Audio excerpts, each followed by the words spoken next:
Hi friends, నేను ఈ video ద్వారా మీకు విమానాశ్రయ దేవదూతల రహస్యం గురించి చెప్పాలనుకుంటున్నాను. ఢిల్లీ విమానాశ్రయ మెట్రోలోని విగ్రహాలు ప్రయాణానికి వెళ్తున్న ప్రయాణికుల్లా కనిపిస్తున్నాయి, కానీ అకస్మాత్తుగా ఆగిపోయాయి. వాటికి కూడా రెక్కలున్నాయని గమనించండి.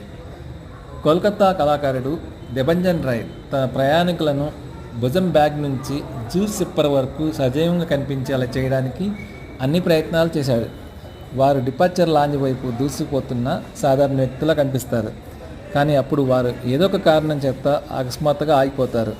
దెబంజన్ రాయ్ గారు ఫైబర్ గ్లాస్, స్టెయిన్లెస్ స్టీల్, రాగి, ఇత్తడి మరియు కార్ పెయింట్తో వీటిని అత్యంత సహజంగా ఉండేలా చాలా అద్భుతంగా తీర్చిదిద్దారు. ఢిల్లీ ఎయిర్పోర్ట్లో ఉన్న వాటిల్లో నాకు బాగా నచ్చేది వాటిల్లో ఇది ఒకటి. ఎలా ఉంది ఫ్రెండ్స్?